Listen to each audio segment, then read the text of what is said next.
Hi, and welcome to this brief introduction to Parent Match. I'm so glad you're all with me today. I am Lori Ingber, founder and president of Parent Match, and I'm going to take you on a behind-the-scenes tour of Parent Match. We are going to start by talking about how you sign in to your personal Parent Match account and who can sign in. Next, we'll discuss understanding your dashboard. That's the main page on your personal Parent Match account. After that, we'll discuss accessing account information, how you add a client, whether it's an expectant client, an expectant parent client, or an adoptive parent client, how matches are made on Parent Match, how you then contact the other adoption professional who's involved in the match, and how you change the status of a client from waiting to be matched to successfully matched. First thing we need to do is go to the Parent Match homepage.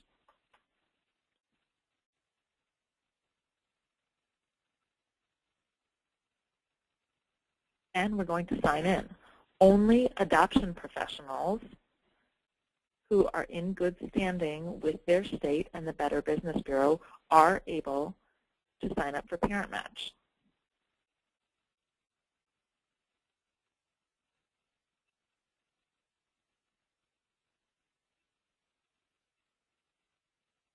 You are going to use your email address and the password that you came up with at the time you signed up.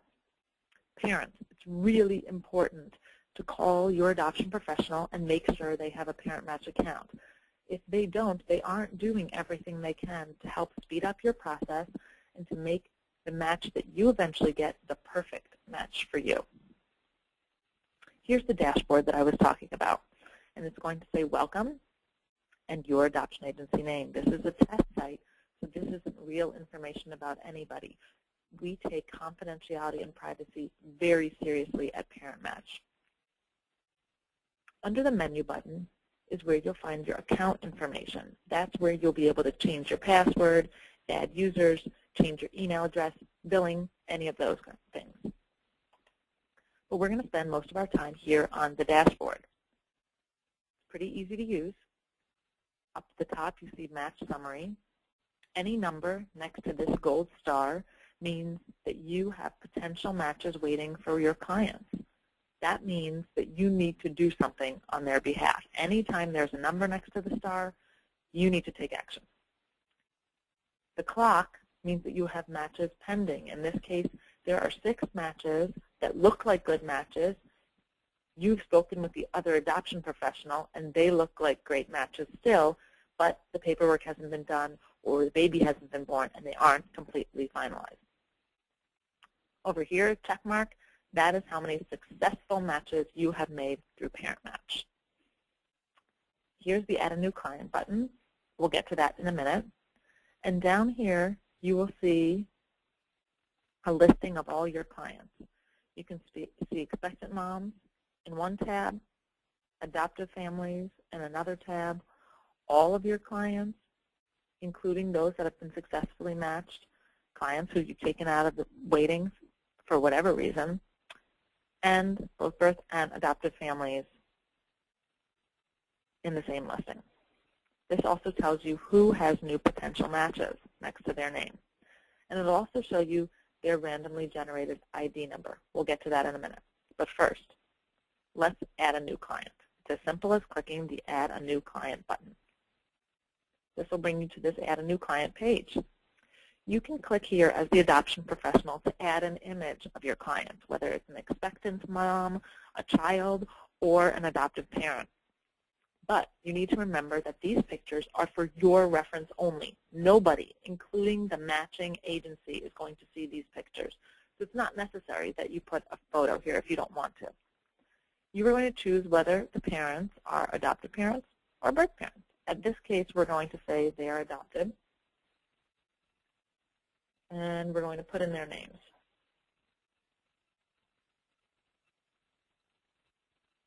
Don't have to put in their whole names. Again, this is just for your information, but this is what the other adoption professionals are going to see, the randomly generated ID number. you're going to fill in basic information about these adoptive parents: where they live, what kind of a relationship they have, how old the oldest parent is, the number of children they have in their home already, their religion, and their race. If you want to choose more than one, you can click Control and select more than one race. Now down here is where the important stuff starts. This is their search criteria. So we're talking about Debbie and Dan and what they are looking for in a child. All of these things would be on their home study already, so this would be easy information to get, but it makes for a really great match. So it's important that you fill all of this information out so that Debbie and Dan and the expectant mom know exactly what they're getting when a match comes up. So what age of a child do they want? We're going to say Debbie and Dan want a newborn. However, we have certainly had plenty of instances where there are older children for domestic, private adoption available. It's really important to understand that too. This is not foster to adopt. This is only private domestic adoption, and yes, there are older children often available. So the next thing we're going to talk about is what state of residence do they want this child, or do they want to be matched with? If it doesn't matter to them, you can leave this blank. If they want an adoption within a certain state, within their state, or they don't want an adoption to go through for whatever reason, because of interstate compacts in some states, you can choose however many you want using the Control key. What kind of drug and alcohol exposure are they willing to accept? Well, we're going to say they are willing to accept any. What special needs are okay with them? Now, some of these special needs are for older children, as you can see. And there are, as I said, older children sometimes in the system. But in the meantime, we're going to choose a few that are okay with this particular family. Does it matter how old the birth mom is? If it doesn't, choose any. The gender of the child. You may not let them choose the gender of the child. That's fine. You don't have to fill this out. But if you do, and if they have a preference, you're able to do that right here. What race? Well, we're going to say it just doesn't matter. And the race of the birth father, same thing. Last, you're going to ask your clients, or you're going to look in their home study and know what health statuses are okay for them. We have a very open couple here. Just want to go back and show you what it looks like with state of residence.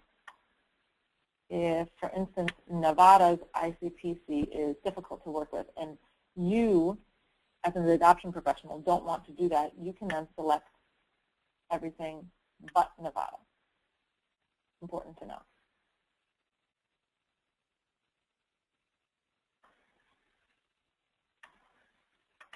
And then, as easy as clicking Add.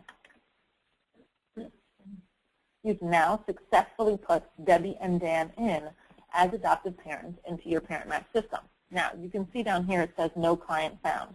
That means that there's no perfectly matched expectant mom or child in the system for Debbie and Dan at this moment. Now, that does not mean that there are no expectant parents in the system. There certainly are. But it means that they aren't a great match for Debbie and Dan because of what Debbie and Dan have said they wanted in a match. And, importantly, what the expectant mom said she is looking for in a match. Even though Debbie and Dan were very open with what they were looking for in an expectant mom and in a child, the expectant moms who may be in there may have said, we want a same-sex couple, we want a Jewish couple, we want a couple who doesn't live in Florida. So those are important things to remember. The matches go both ways.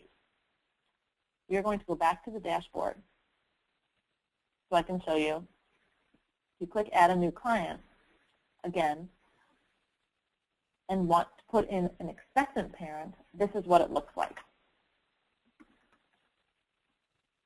You don't have to put in two parents' names. So now a different randomly generated ID number has come up. I'm going to put in the due date of the child, or the birth date if the child's already born, the gender if it's known,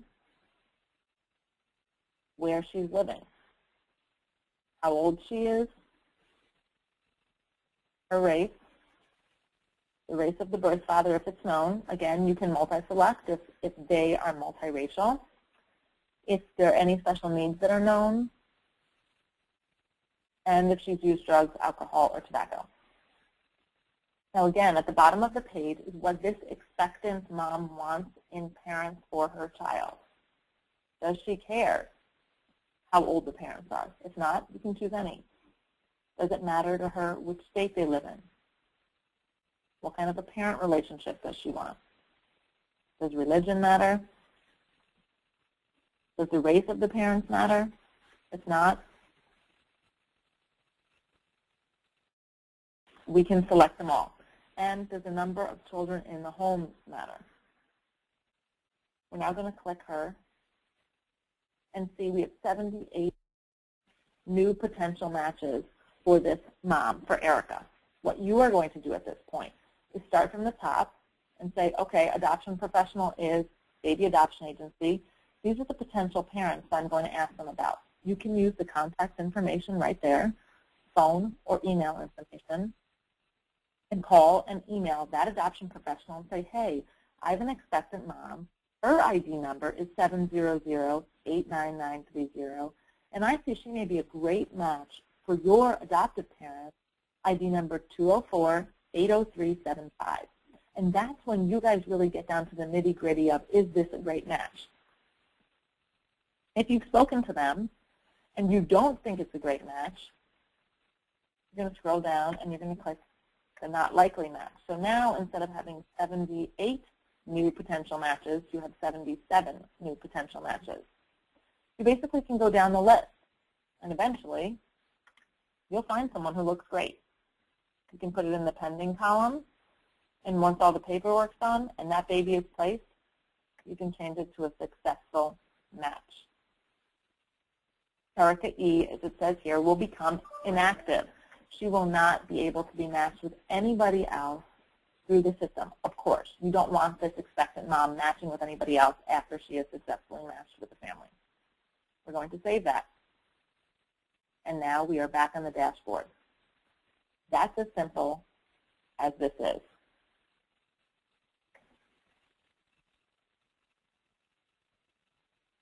I really urge you to keep up with Parent Match.